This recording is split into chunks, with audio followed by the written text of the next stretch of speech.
She was remembered as one of 4 black girls who helped integrate New Orleans public schools. Well, today, city leaders, family, and friends said their final goodbyes to Tessie Prevost-Williams. Paul Murphy reports from Gallier Hall. A ceremonial procession moved down St. Charles Avenue as Tessie Prevost-Williams' flag-draped casket approached Gallier Hall. U.S. Park Rangers lined the steps while New Orleans police officers carried the late civil rights icon into the hall to lie in state.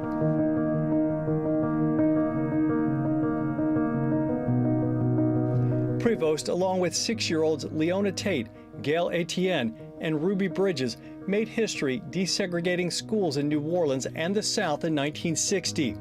That was 6 years after the Supreme Court Brown versus Board of Education court ruling making segregated schools unconstitutional. LaDon Kelly is a longtime friend and former classmate. I went with her to a second school, Thomas Sims, and 4th grade. She started in 1st grade, I think it was. And it was hard as kids. We were kids. Being taunted at, called names, spit on, but we endured. Mayor Latoya Cantrell was among a long line of people saying goodbye to Prevost-Williams. She paved the way for me to go to 19. Donald Limas said his cousin helped pave the way for today's young people to go to a public school of their choice. I was spit on too, I was talked about.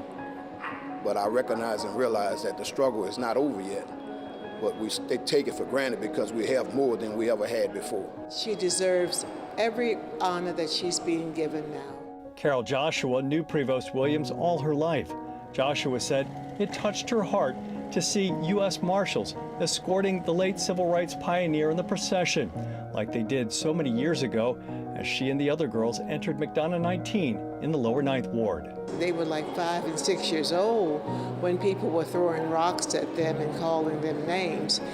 But I also remember the federal marshals who promised Dorothy, her mother, that he would give up his life to protect Tessie, and those words I'll never forget. Prevost-Williams died July 6th following a series of medical complications. She was 69 years old. Funeral services for Prevost-Williams will be held on Saturday from 10 to noon at the Branch Bell Baptist Church in the lower 9th Ward.